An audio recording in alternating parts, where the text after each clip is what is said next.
Assalamualaikum everyone, here we back again with our ongoing series of Shark Tank Pakistan। Shark Tank Pakistan के episode 5 के review के साथ हम हाजिर हो चुके हैं। 3.5 करोड़ रुपए तो मैंने चेक बना लिया, आपकी डिसीजन है। 25% for both of you. No royalty with this, royalty. पूरे 10 लाख। मुझे भी इनका बैलेंस पता है। मतलब इन्होंने मेरे 10 लाख का मजाक करा के सिर्फ 5 लाख अपना भरा। एपिसोड 5 की फर्स्ट पेज जिसमें हमें क्लाउड किचन का बिजनेस हमें देखने को मिला है, जिसको बेक्ड स्पोर्ट के नाम से रिप्रेजेंट किया गया था। दो बहनों की तरफ इस बिजनेस को स्टार्ट किया था। सरप्राइजिंगली 30,000 से 30K से इन्होंने इस बिजनेस को स्टार्ट किया था। इनका लास्ट ईयर प्रॉफिट था 30 lakhs का और ये मार्केटिंग के लिए इन्वेस्टमेंट रेज करना चाह रही थी। और इनकी जो ओरिजिनल आस्क थी वो थी 20 lakhs अगेंस्ट 10% इक्विटी।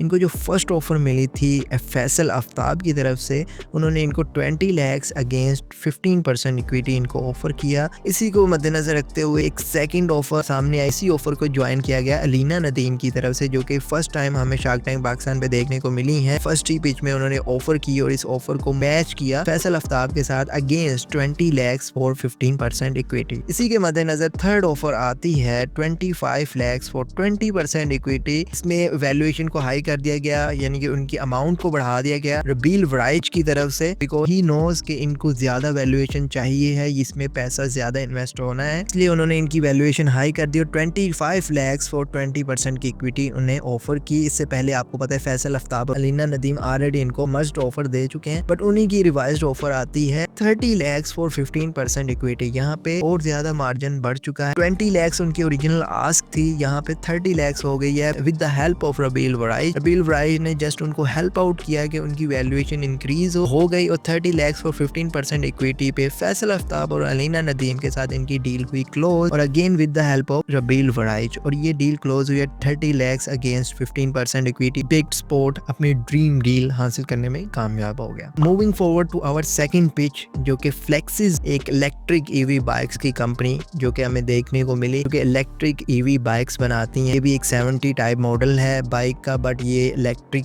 बाइक्स में कन्वर्ट है। ओरिजिनल आस्क इनकी थी 2 CR यानी 2 करोड़ रुपया इन्होंने मांगा था शार्क से अगेंस्ट 15% इक्विटी। अब इसमें जो वन सिंगल चार्ज से ये चलती है 200 किलोमीटर। इसका जो चार्जिंग टाइम है वो है 4 आवर्स का और इसकी स्पीड है 80 किलोमीटर पर आवर की। एक बाइक को सेल करते हैं 3 lakhs की। इस इंडस्ट्री में ऑलरेडी बहुत से बड़े कंपेटिटर्स आ चुके हैं ईवी बाइक्स, और आप इर्द गिर्द अपने देखते हैं कि हर रोज आपको एक नया इलेक्ट्रिक बाइक्स में एक ब्रांड देखने को मिल रहा है, वो फिर लोकल हो या इंटरनेशनल हो। इसलिए बहुत बड़े कंपेटिटर इस फील्ड में ऑलरेडी इन हो चुके हैं। सो दैट्स व्हाई शार्क्स ने जब इनके नंबर सुने थे तो ये एक प्री रेवेन्यू है, इनके पास अभी कोई सॉलिड सेल भी नहीं थी और नंबर्स भी नहीं थे, और इन्होंने 2 CR की वैल्यूएशन अगेंस्ट 15% इक्विटी सामने रखी थी। दैट्स व्हाई ये एक मल्टीपल फैक्ट्स थे जिसकी वजह से शार्क्स एग्री नहीं हो पाए। इनको यही गाइडलाइन दी कि आप इस फील्ड में डाइव इन ना करें, बिकॉज यहाँ पे बहुत पैसा रिक्वायर्ड है और ऑलरेडी यहाँ पे बहुत कंपेटिटर्स मौजूद हैं। सो दैट्स व्हाई ये एक नो डील में कन्वर्ट हुई और किसी भी शार्क ने इसमें इन्वेस्ट नहीं किया। So now moving forward to our third pitch. Moto vest नाम से एक लाइफ सेविंग जैकेट है स्पेशली फॉर बाइक राइडर्स। अब इनकी जो ओरिजिनल आस्क थी वो थी 3 CR अगेंस्ट 15% इक्विटी, जो कि इन्होंने शार्क्स के सामने रखी थी। जो इनकी एक जैकेट की प्राइस है वो है 12,000। इनकी जो टारगेटिंग मार्केट है वो है B2B ब्रांड। इनके अकॉर्डिंग इनके 600 प्लस ऑर्डर्स क्यू में है, यानी कि अभी इनके पास 600 प्लस ऑर्डर्स इनके पास पेंडिंग है और इससे ज्यादा भी। इनको जो फर्स्ट ऑफर मिली थी वो थी 3 CR फॉर 14% इक्विटी, जो कि रोमाना ने इनको ऑफर की थी। सरप्राइजिंगली इस पे कोई भी शार्क इन्वेस्ट करने को रेडी नहीं था, बिकॉज की जो वैल्यूएशन थी वो बहुत हाई थी और ये प्री रेवेन्यू बेस्ड थे, क्योंकि इन्होंने कुछ जैकेट्स को टेस्टिंग के लिए कुछ ब्रांड्स को प्रोवाइड किया था। सो दैट्स व्हाई वैल्यूएशन भी बहुत हाई थी। यहाँ पे 1 CR भी होता तो इनको कोई ना कोई डील मिल जाती, बट यहाँ पे 3 CR थे। दैट्स व्हाई तमाम शार्क्स इससे आउट हो गए थे। रोमाना की ऑफर मिलते ही इन्होंने फिर काउंटर किया, जो कि बनता नहीं था, बिकॉज बहुत रेयरली इनको डील मिली थी, बट इन्होंने फिर भी काउंटर किया, जो कि इन्होंने 25% के अगेंस्ट 3 CR यानी कि 3 करोड़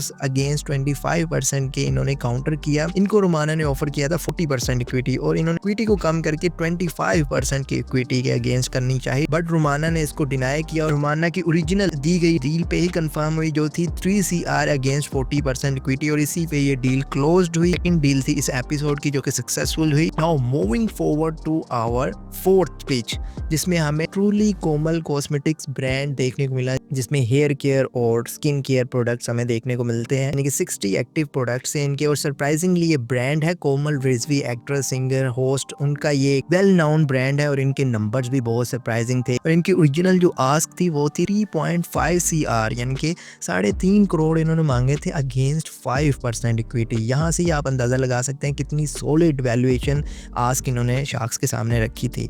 और इन्होंने साथ ही साथ बताया कि इन्होंने 8 मिलियन लास्ट एक्सपोर्ट की है कुवैत में 5 ईयर्स में, और जो उनकी लास्ट सेल है वो आप सुनिएगा 14 करोड़ की इनकी लास्ट सेल है। सरप्राइजिंगली बहुत सॉलिड नंबर्स हैं इनके। शार्क्स खुद इनसे इंस्पायर्ड थे, उनसे सीखना चाह रहे थे। यहाँ पे अब ऑफर सुनिएगा कि शार्क्स ने भी इनको ऑफर सरप्राइजिंगली दी है जो कि अनएक्सपेक्टेड थी। इनको जो फर्स्ट ऑफर अब सरप्राइजिंग मिली थी वो जो कि रुमाना ने इनको ऑफर की थी। रुमाना ने इनको किया था 3.5 करोड़ ही देंगे इनको, मगर अगेंस्ट 30% इक्विटी। और रबील राइज ने उसी ऑफर को ज्वाइन किया था रुमाना डाडा के साथ, जो कि उनकी 3.5 CR अगेंस्ट 30% की इक्विटी थी। और इसके बाद सरप्राइजिंग एक और ऑफर हमें देखने को मिलती है जुनेद की तरफ से।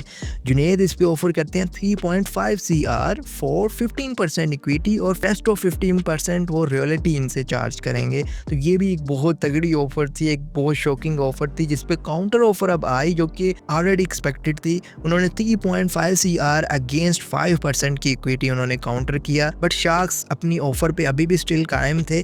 इसी वजह से ट्रूली कोमल कॉस्मेटिक्स वालों ने इसको टोटली रिफ्यूज किया और उन्होंने इनकी ऑफर्स लेने से मना कर दिया। बट उनको जो चाहिए था वो उनको मिल गया, यानी कि उनकी मार्केटिंग हो गई और कोमल रिजवी का वो हाईलाइटिंग ब्रांड और हाईलाइट हो गया। सो इनकी सेल्स तो ऑलरेडी बढ़ गई बिकॉज इनकी मार्केटिंग इजीली फ्री में हो गई। Now moving forward to our last pitch of this episode, pitch number 5, जिसमें हमें पोर्टर पाकिस्तान एक ट्रैवल एंड टूरिज्म कंपनी हमें देखने को मिलती है। ऑलरेडी आपके सामने इतने कंपेटिटर्स, इतनी कंपनीज आपको पाकिस्तान में देखने को मिल रही हैं ट्रैवल एंड टूरिज्म में, तो इसमें क्या ऐसी खास बात है? तो इसमें इनका एक हाईलाइटिंग मॉडल है, वो है ट्रिप प्लानिंग सर्विसेज, यानी कि आपके लिए ट्रैवल एक्सपीरियंस डिजाइन करता है इनका मॉडल, आपको डिजाइन करके देता है। इन्होंने ओरिजिनल आस्क जो रखी थी शार्क्स के सामने वो थी 1 करोड़ अगेंस्ट 10% इक्विटी। लास्ट इनका प्रॉफिट था वो था 4.8 करोड़, बहुत सॉलिड प्रॉफिट था इनका। इन्होंने बताया कि पाकिस्तान में जो टूरिज्म की मार्केट ऑडियंस है वो है $3 बिलियन की। सो दैट्स व्हाई इसी को मद्देनजर रखते हुए इनको बहुत सॉलिड ऑफर्स देखने को मिली। फर्स्ट ऑफर इनको मिली थी 1 CR against 25% equity and rest of 4% royalty, जो कि रुमाना डाडा ने इनको ऑफर की थी। इसके बाद सेकंड ऑफर इनको आती है 1 करोड़ की against 25% equity and rest of 5% on royalty, के बिल वराइज ने इनको ऑफर किया था। इसी पे